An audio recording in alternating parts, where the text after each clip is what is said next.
watching KWQC TV, the news leader, making a difference in the Quad Cities. Live from the Quad Cities, with Morgan Otier and Kyle Keel, this is Quad Cities Live. Today on QCL, the Easter holiday might be over, but there's still time for one of the furriest and friendliest events of the year, the Humane Society's annual Doggy Egg Hunt at Centennial Park. Plus, Quad Cities Music Therapy, how it helps children and adults with special needs improve their quality of life in a variety of ways. And how you can support the only brain injury clubhouse in the state of Iowa. Empower House is here with an update on renovations and their ongoing fundraising campaign. Hello and welcome to QCL on this Monday, April 21st. Thanks for joining us. I'm Morgan Otier alongside my co-host Kyle Keel. Earth Day is tomorrow, and this Sunday, one neighborhood bar is offering an opportunity to roll up your sleeves and make an impact. Yeah, we're talking about Public House. They're located in Northwest Davenport, and they're once again rallying the community for a day of giving back with its annual Earth Day cleanup with trash bags and a scavenger hunt. This is a feel-good event for people of all ages. Yeah. Mackenzie Miller is the Public House event planner and joins us now with all the details. Always a popular event. It seems like it gets more and more popular each and every year. So, yes. Mackenzie, tell us what people can expect as they're coming out here this Sunday. Yeah, so it's one of our favorite days of the year. It's just a great way to get the neighborhood together, clean up our community, and just kind of have a good time doing it. Yeah. So we're really excited for it. Yeah, it's always a lot of fun, and there's a little bit of a schedule for the day. So it's not a lot of times that people are necessarily showing up at the Public House, you know, at 9 o'clock in the morning. Right. No, not usually. But that's going to be different this weekend. Yeah. So take us through the day a little bit. Yeah, so you can get to Public House about 9:30, 9:45 to check in. There we'll have all your supplies that you'll need as far as trash bags, gloves, grabbers, all of that. Then we'll go out to the community and clean up from about 10 to noon. And then we invite everybody back to Public House for what we call a planet party, where we will supply complimentary food for all volunteers as well as Stella.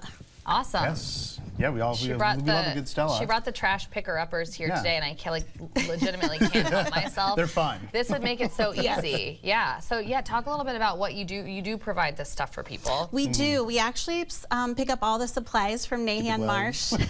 See, you're pick good up the Stella at it. with it. There you go. I'm a shoe-in. Yeah. It's great for, you know, nobody has to bring their own items, so we supply them all.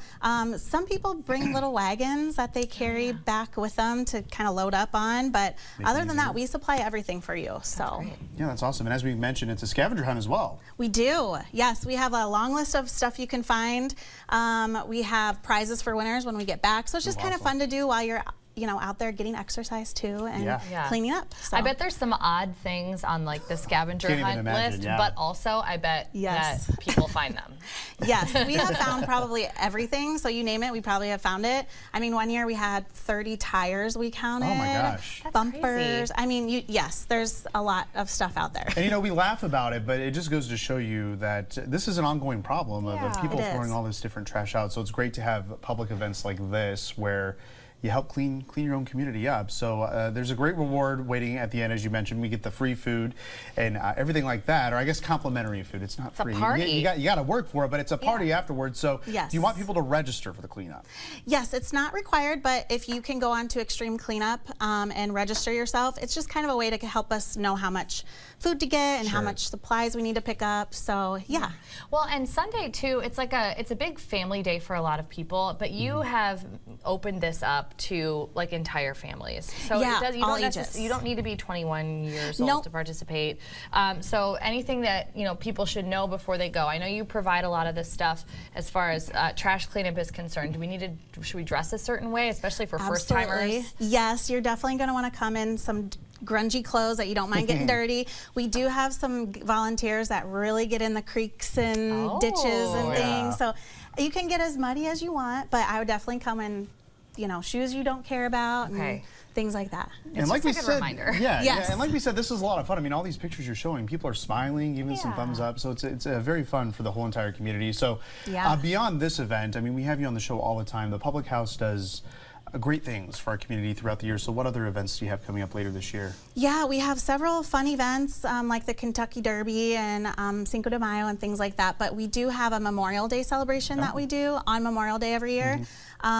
We raise money for the Quad City Veterans Outreach Center. That's great. So that's a really fun one we have coming up. So that's definitely a fun day. That is a big one for you guys. Additionally, and I wanted to mention this, you've raised an incredible amount of money for the University of Iowa Stead Family Children's Hospital. Yes. I believe in your information that you sent over to us, over $100,000 at this point over the years. Over $100,000 and counting. It's so amazing. Yeah. Talk a little bit about why this cause is so important to you, Mackenzie, but also the owners and just the regulars. Yeah, I mean, obviously we wouldn't raise this money without our regulars and our customers and just that fan base that we have up there and everyone's support. But the Children's Hospital, especially children's mental psych, is what we donate to. And our owners, John and Austin, they just are amazing individuals, and our owner Austin even put together a special event called Wave Across Iowa.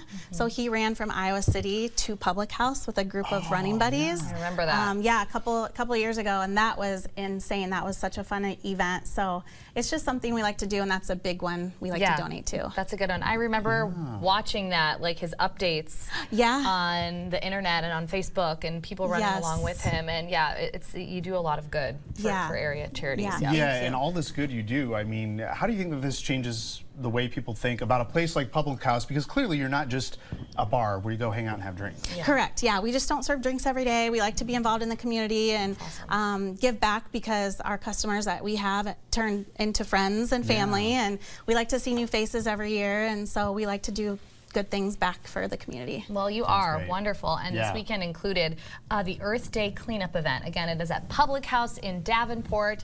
It is this Sunday, April 27th. Check-in starts at 9:30, so 9:30 to 9:45. You'll be cleaning from 10 a.m. to noon, and then that planet party, it starts right after that. Now, if you're going to have drinks and go inside the bar, that's 21 and up, right, Mackenzie? But they're welcome to come back for like an hour afterwards, till about 1 o'clock to hang out. But then after that, then yes, we are 21 and over. Once the food is gone, like we're back, we're back to 21 and up. Okay. If you do want to register, you can do that online at extremecleanup.org. But again, it is not required. Mackenzie, thanks for joining us on the show today. Thank you for having me. I appreciate it. Thanks, Mackenzie. Well, coming up on QCL, a springtime party for your pup, what to expect at the Humane Society's annual doggy egg hunt, and a look at an adoptable kitty up next.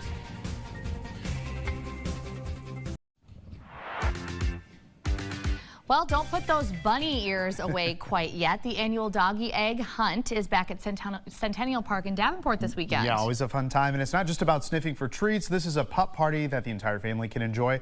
But before we get to that, obviously it's Monday, so we get to meet an adoptable four-legged friend. So joining us now is Humane Society Foster Coordinator Mindy Steele, along with a very special girl that we need to get adopted. You brought a cat today, and her name is Elfie. Her name is Elfie. Yes. She has been with us at the shelter for about 8 months now. She's about 5 years old. She's incredibly sweet, but for some reason has not been able to find her forever home yet. She is so sweet and so beautiful. She has the most beautiful green eyes.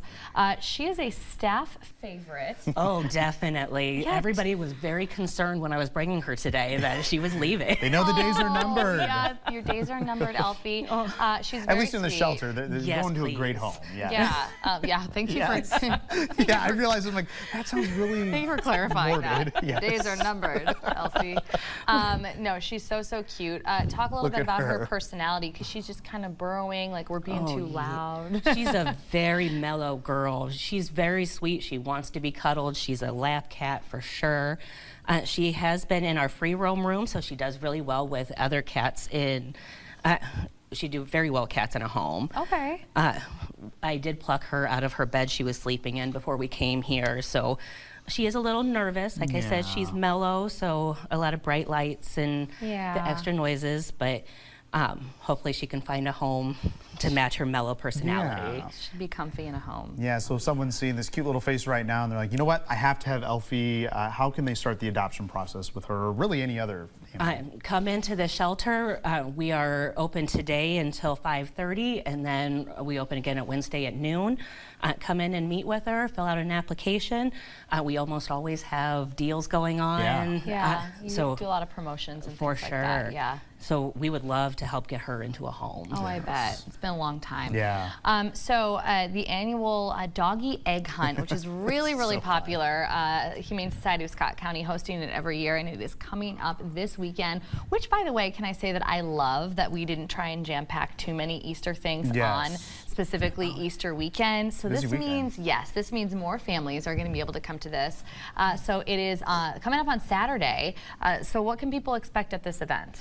Oh, all kinds of things. We have free microchipping going on. So if your pet's not microchipped yet, we would love to help get that done. Okay. So any lost pets, we can help reunite them. If your pet already has a chip, we can check to make sure that those are still working and are readable. We have lots of games. We have some really nice raffle baskets. I wish I could get in on.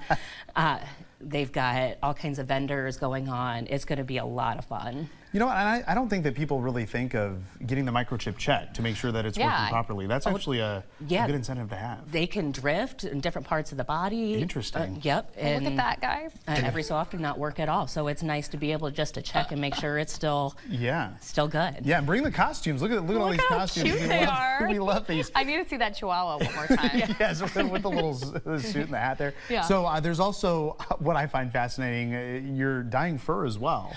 Yeah.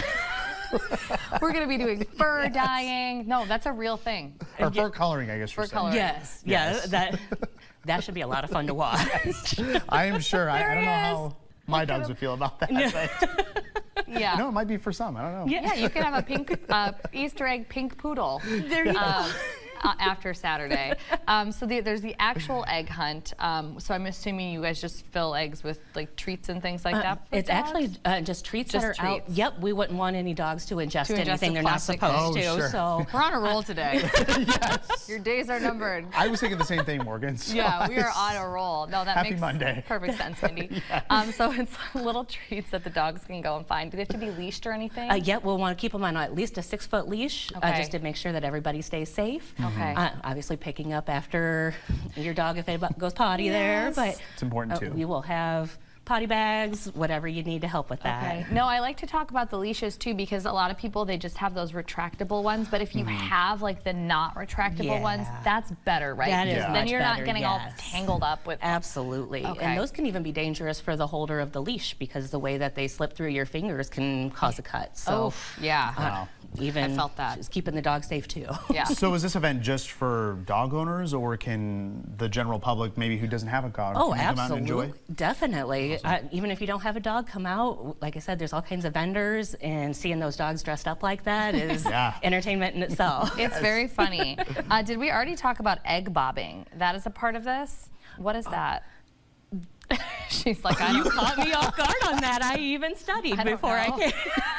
Well, hey, you know what? That's more of a reason to go. If you're like me and you want to find out what egg bobbing is for the animals, that is something that is on the list of things that they're doing, along with the microchipping. And I want to reiterate, because you already mentioned the microchipping, this is free. And this is free. That is a lot of times a deterrent for a lot of pet owners. 100%, I hate to say it, they don't want to do it because they're like, how much is this going to cost me? And I'm never going to lose my dog and whatever. So this is an opportunity to get this service for free. Definitely. And things happen. Even if your dog doesn't normally get away from you, accidents happen all the time. If you've got a family or a friend that's watching them while you're out of town, and we get that a lot too. People who are dog sitting, cat sitting, and they get loose on the sitter. So having them chipped is the best way to get them back home. That's a good thing to have, absolutely. All right, well, the Doggy Easter Egg Hunt is at Centennial Park this Saturday, April 26th from noon to 2 p.m. If you want to learn more about the event or about any of the adoptable pets like Elfie that we featured today, you can visit the Humane Society of Scott County online at hssc.us. As always, Mindy, thank you so much for joining us. And let's get Elfie adopted. Her face just buried, so cute. Yes, thank you both for joining us today. We appreciate it. Thank you. Coming up, a closer look at a local music program that's helping babies and toddlers grow through rhythm, song, and play. How Quad Cities music therapy is building brains and bonding families. Next. You're watching Quad Cities Live. We all know that kids love to sing, dance, and make a little noise, but did you know that music plays a powerful role in early childhood development, from language and motor skills to bonding with caregivers? A melody can be much more meaningful than you think. Joining us now is Misty Dice, the owner and director of Quad Cities Music Therapy. Misty, welcome back. Thank you. It's Thanks good for to be back. Yes, thanks for being here and bringing all this great stuff with you. I can't wait to get my hands on. But first, I want to get started with a little bit of background on QC Music Therapy. Why did you decide to get started in the first place, and just kind of talk about what the organization has grown into over the years? Sure. Well, I'm a board certified music therapist, so about 7.5 years ago then I started the business. Out of my house, just seeing some private music therapy clients and then some music students as well for music lessons. And then in January, February of the next year, then we started our early childhood music program, and that has grown tremendously to the point that we have like 4 classes a week now, and we're adding another one soon in May. So we're excited about that, and just the impact that we're able to make in the community, and reaching the little ones and getting them started in a lifetime of music. So yeah, absolutely. And we'll put some of those class times on the screen right now, but let's talk a little bit more about that. We're focusing today on early childhood music therapy, and describe why it's so important and what kind of tools even babies can learn in something like this. Right, so even from early on, then the babies can learn to bond more with their families through music and sharing in that joy of song. You know, babies love the sound of their parents' singing voices, even if the parents are a little bit apprehensive themselves. But you know, the more that we can encourage families to interact musically with their young ones, and the better the bond is going to be. And then also you're developing their neurological pathways and working on those language skills even at a very young age. And so all that interaction and the neurological development, motor development through playing the instruments can be really impactful even from 3 months on. So yeah, that and I think that's absolutely incredible. I mean, I know that, you know, when, you know, I was pregnant with my daughter, they would say like, oh, she can hear you, or you can sing, or you can play music. So you do that because you think, well, maybe it'll do something, you know, before babies are born. But like, it's so crucial, like these early months and years of their lives. Why not give them this extra benefit? Talk a little bit more about how music can really support things like, I mean, motor development I can understand when they've got the instruments and things like that, but maybe just like the bonding aspect of it. Well, sure. In our youngest classes, so this will be for like the 3 to 9 month old, 9 to 15 month olds, we're also, in addition to interacting musically with the children, we're giving them some ideas about how the parents can interact with them. So during tummy time, maybe we're putting some musical instruments in front of the little ones and encouraging the parents to lay down in front of them and sing to them. We do some picture songbooks as well, so then we're starting to have the parents interact musically with their little ones looking at books. And so we're layering on not only the music, but the language skills and the early literacy aspect of it as well. So that's creating that nice strong bond, and also giving the parents and caregivers some ideas of how they can use music at home. So if they're changing their little one's diaper, well, maybe they sing to them a song, and that distracts them from, you know, not being rolling happy around about and being an alligator.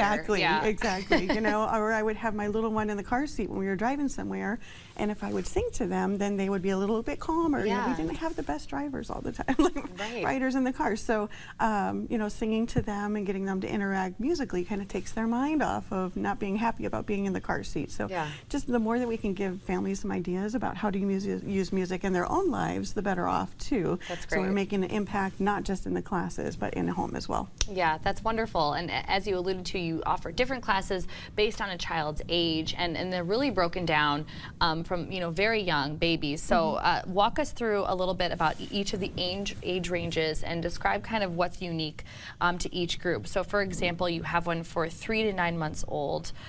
So you just described this one. This is really where we're going to focus on how parents can use music to just interact with their little ones. Or you talked about tummy time and things like that.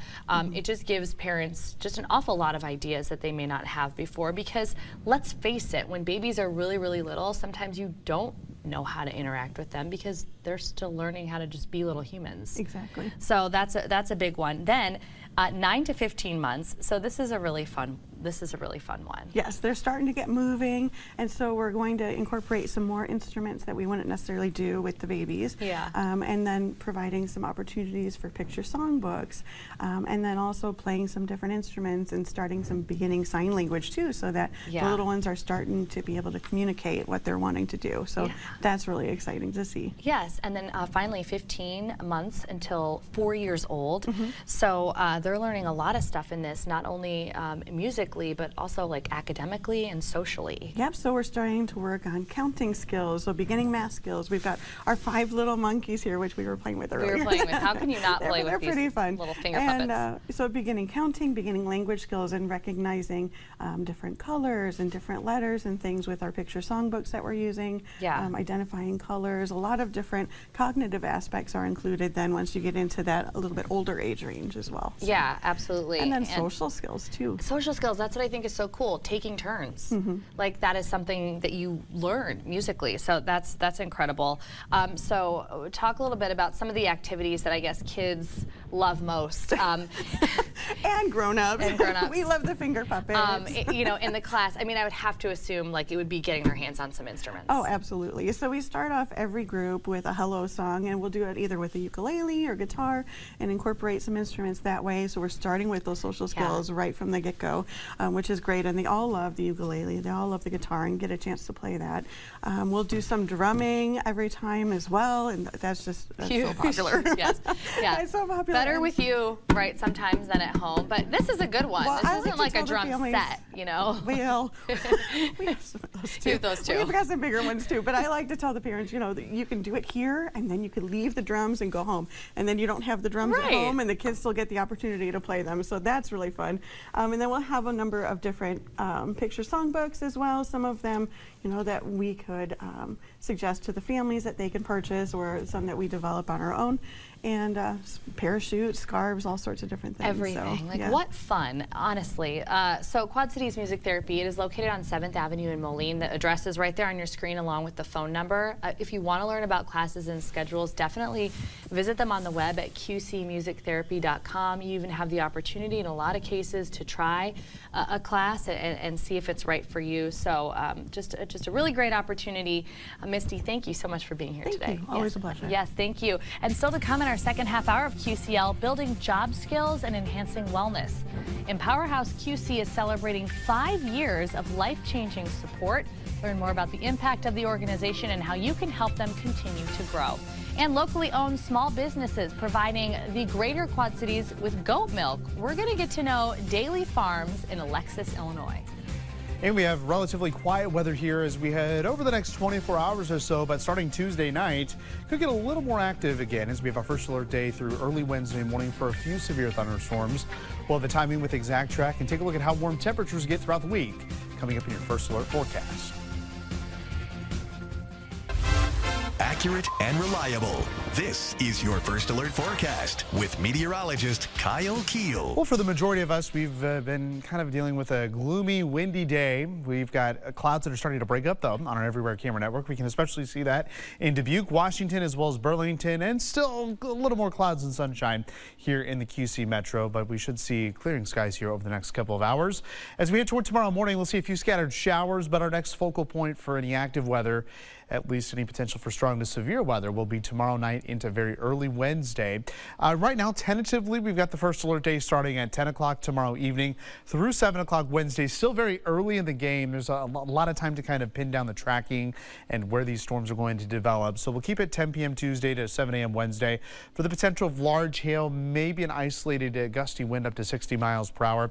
This is overall a low risk as predicted by the Storm Prediction Center. We've got that level 1 risk. This encompasses the entire TV6 viewing area, but I think areas near the Quad Cities and points to the north have a slightly higher chance to see that storm development here heading into Tuesday, Wednesday, or Tuesday night into Wednesday, but there's still that question mark of where these storms are going to develop, which is why we see the entire area under that level 1 risk. So we can see over the last few hours, yes, the disappearance of the clouds here in our Iowa hometowns, and eventually Illinois will get on that too is over the next couple of hours. So we'll enjoy a little bit of sunshine. That's as an area of low pressure here in the Great Lakes continues continues to pull away. This is what's responsible for the severe weather, which, by the way, already we've had 2 tornadoes confirmed, one near New Boston, Illinois, as well as one in Atkinson, and the surveyors from the National Weather Service are still out and about, so be sure to tune into the news tonight for updates on that. But our next system is developing here out to the west, and we'll get into our neck of the woods here as we head into really as early as tomorrow morning, as we could see just a couple of scattered showers around here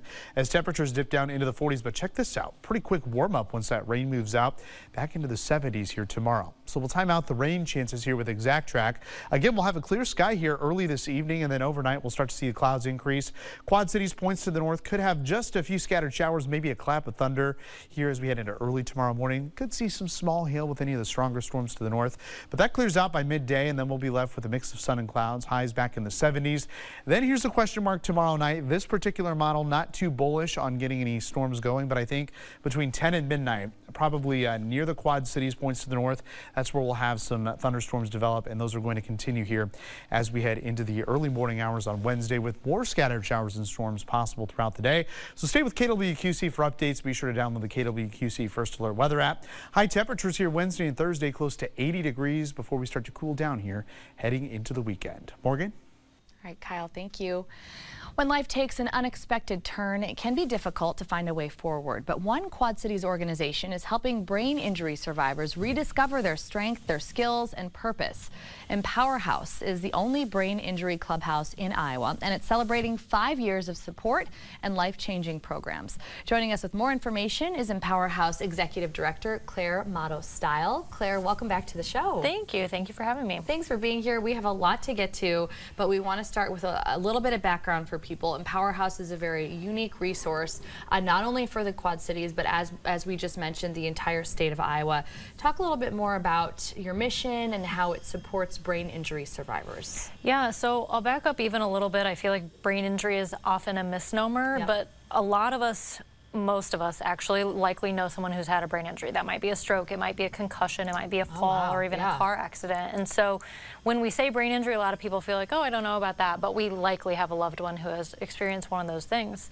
And because a lot of us have experienced something like a brain injury, we also might know that that really upends people's lives, right? Like, people might not be able to return to work, they might not be able to return to driving, they might have a change in roles in their lives. And so a lot of times people after traditional medical therapy kind of wind up feeling like, what's next? I feel like I'm at a standstill, I'm not where I was previously in life, and where do I go from here? And so Empower House is meant to kind of fill that gap and help provide lifelong support for people. Wonderful. And you kind of spoke about it just now, different types of brain injuries. So describe the different types of injuries that you do serve and how that will really, their experience will differ when they come to Empower House because of that. Yeah, absolutely. So we, as I mentioned, falls, stroke, seizure, tumor, infection, car accident, falls, gunshot wounds, other neurological disorders. We really kind of run the gamut. So really any injury to your head. And brain injuries are kind of one of those areas that are still not well understood in the medical model, right? Like, there's so much about our brain that we do understand, and there's still plenty that we don't. So it looks different for everybody after any injury, and any injury, even if it's a stroke, it may look different for 2 different people.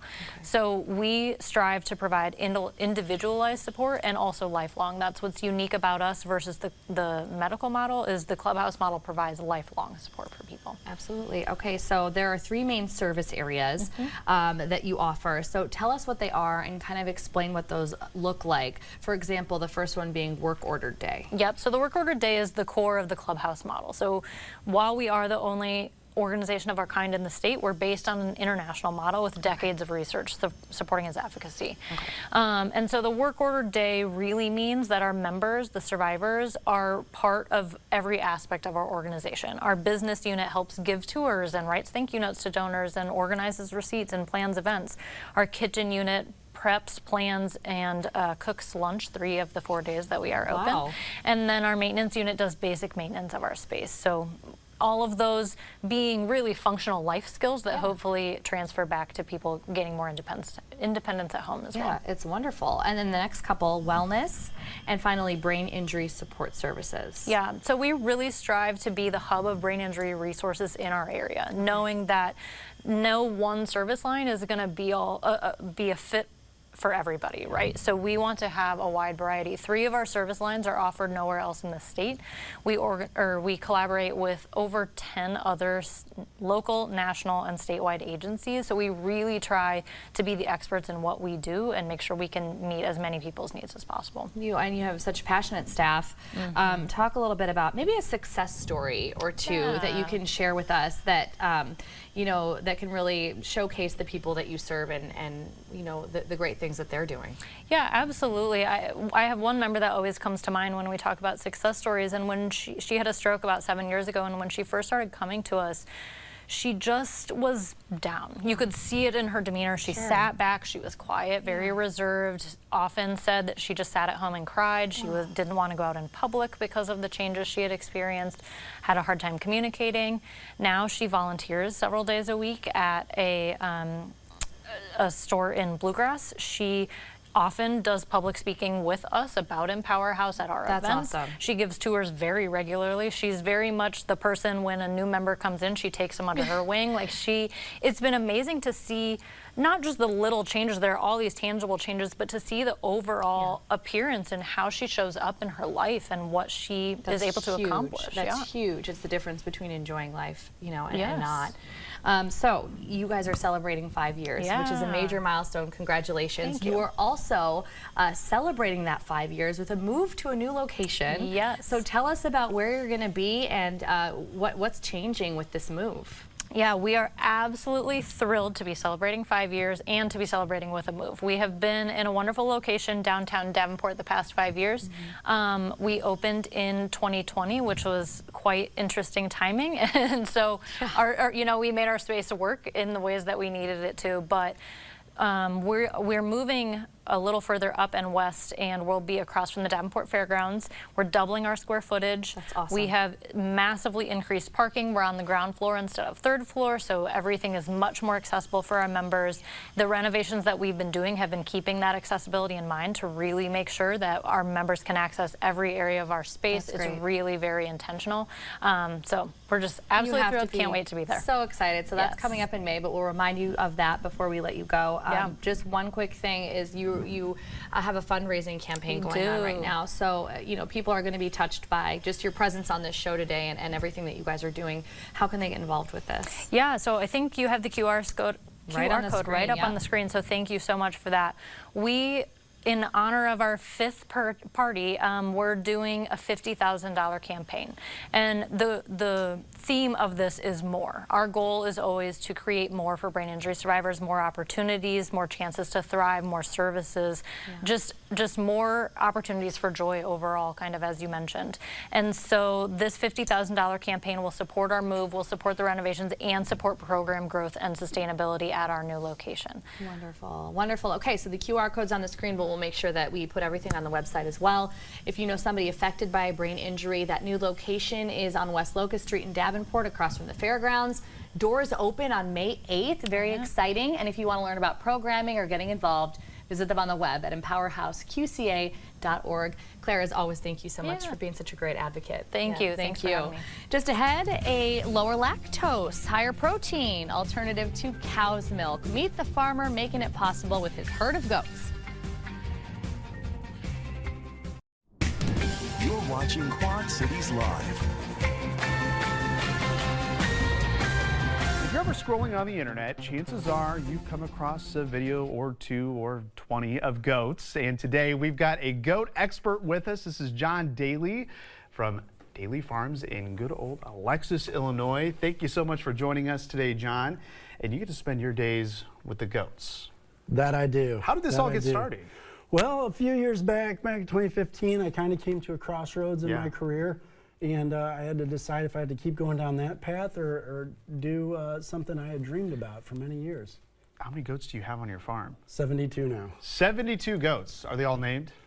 A lot of them have names. A lot of them. They have to be named to be registered with AGDA, sure. the Goat Dairy Association. But yes, they do take on nicknames after that, just for me, remembering everyone. Yeah, you got to keep them all in order. And there's some video of the goats right there. We're going to meet your dog here in a little bit as well. But what made you want to get started with Daly Farms? It's your family farm, and it is your business. Yes, yes. So when I came to that crossroads, I knew I was wanting to get into the agricultural world. Some of my relatives are dairy farmers up in Lanark, Illinois, and I had always gone out there when I was a kid, and it always struck a chord with me. And in my travels, I was overseas, and I saw that so many people drank goat milk. Yeah. So much more than over here. I was like, wow, there's a lot of this on the shelves. And I have lactose issues, so I was like, wonder why we aren't doing this over here. And so I saw the opportunity, and I was wanting to do cattle at first. Yeah. But somebody said, you know, goats are the poor man's cattle. I said, hey, here we go. We're doing goats. Hey, there you go. I mean, look how adorable they are as well. So obviously you've got the goat milk here. But talk about how you raise these goats, because what they eat is very important, right? Super important, and it's something that I really focus on. I try and keep them almost in their natural state where they're out there on pasture, they're foraging their food, they're going through the woods. You know, they eat bark off trees, they're eating your weeds, they're eating your poison ivy. They're just having a variety of food, and that manifests itself in the flavor of the milk and also the quality of the milk. So obviously milk is the one thing you sell, but you also make chocolate milk. Yeah. You've got soaps as well. Do some homemade soaps in the wintertime. So once the goats dry off, when it's time, so we're seasonal 10 months out of the year. So once they stop milking, I save the last few bits, freeze up a bunch, and then throughout the winter, when in my off season, 2 months, I'm making soap every single day. And this particular soap is not scented, the one that you brought with us today, but do you make scented soaps or do they just come unscented? Unscented. Okay. So I got 3 ingredients: goat milk, tallow, and lye. There you go. Just the old school all natural. Soap. Yes. So, you know, I like it because I have some sensitive skin, and it just feels real good. Yeah, so if someone else has sensitive skin out there looking for a different product that's all natural, try goat soap. Give it a go. Yeah, so where can we find your products? Obviously, you've got the milk that is sold in a lot of Hy-Vee stores on the Illinois side. 6 years, Grade A Dairy, and we've been in Hy-Vee for 5 of those years. They're great. We're in the Moline, Milan, Rock Island, Hy-Vee health food sections and dairy sections.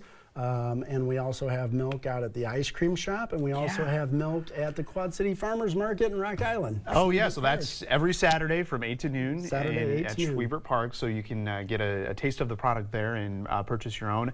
And let's talk about the Twisted Goat ice cream shop there right off Highway 67 in Preemption, Illinois, there in Mercer County. I hear it's a big hit. You know, from where it was just a pipe dream and I had a machine sitting there, and once we finally got all the equipment tweaked just right to make some ice cream, I came out and I said, wow, that's twisted. Yeah. And here we are. I said, we're going to call it the Twisted Goat. Look at that. And we got a lot of regulars, and we do soft serve ice cream and some interesting toppings. We do our cereal toppings. I do some organic cereal where I crumble it up and sprinkle it on top, you know. Yeah, and it's not just ice cream, right? You have a few more products you sell. You have a pretty basic menu, but it's a little more than ice cream, right? Yeah, a little more than ice cream. You know, we do some cold brew creams, which is a 24-hour cold brew coffee. I've got ice cream sandwiches. The cookies are made, organic cookies, by Healthy to Wholesome Meals is who we rent space from at our location. And it's just, there's all kinds of stuff. Got to come out and see it. Yeah, and I think the key here with what you're doing is that this is just all homegrown. I mean, there's nothing processed. This is all natural. Yeah, I mean, might as well use the highest quality ingredients. Why the heck not? Right, exactly. And you know, you're also teaming up with local businesses as well. I know you've had a couple of specialty cocktails with our friends at the Mississippi River Distilling Company. Yeah, they were great. They came out and they're like, what could we do with milk? And they're like, I don't know. And they came up with a monthly cocktail where they did their own special take on it, and I've been kind of barking at them maybe do another one. They're like the Big Lebowski or White Russian month, you know. You never know, because it's very versatile. It's great for, you know, you can use it in cocktails. You can use it for cooking. Anything that calls for heavy cream, it's a great substitute. And speaking of that, obviously you use a lot of heavy cream in coffee, so you're teaming up with a couple local coffee shops. We've got Theo's, Java Club, and Rock Island. Going for a while, and then we're looking at Milltown, hoping they come calling, wink, wink. And you know, we're just doing a little bit of everything around town. I want to support all our, you know, we're a community of workers here. And for me, right before a few minutes ago, I had never tried goat milk. So for those viewers at home watching who have never tried goat milk, let's talk about the taste of it, because it is a little different than your typical milk from a cow, right? Oh yeah, oh yeah. And keeping them on pasture, it has that real earthy, that real nutty flavor, a lot of flavor coming at you. And we do our samples. I get quite a few people, I'd say 90% say it tastes like regular milk, and then others are just like, it's a more complex flavor. Sure, and I'm part of the 90%. I think it tastes exactly like milk, so I might have to give this a try in the store as well. So you do this, like you said, at the ice cream shop, 10 months out of the year. Yep, 10 months out of the year, and then that's just to keep it, keep the animals in their natural state, giving them that 2 months off while they're having their babies, and then another month where they get to be with the kids, and and it works out. Gives me a lot of time to make soap. yeah, most definitely. And it's not just about the goats. So we've got another star of your business. Boy. That's Paw Paw the dog. Look at him. Old Paw Paw. Yeah. He's working. He's working. So he obviously herds the goats, but he's got his own Facebook page. He's a star of himself. And he knows it. And he's out there and he's like, hey, this is a good picture moment. He's waiting for me to get the phone out. And he just all muddy. Always out in the creek. He keeps a good eye on the property.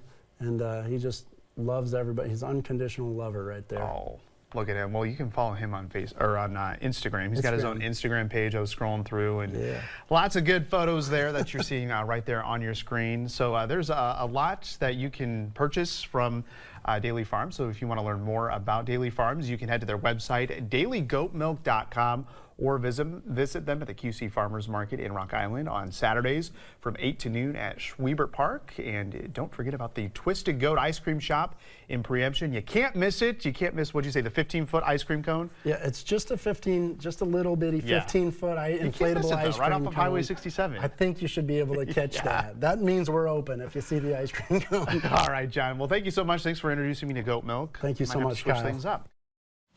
Oh, yes. Thanks, John. That was a great segment that he had a little while back here on Quad Cities Live. But up next, we're going to talk about our wins of the weekend, including a fun time in LeClaire. See you next.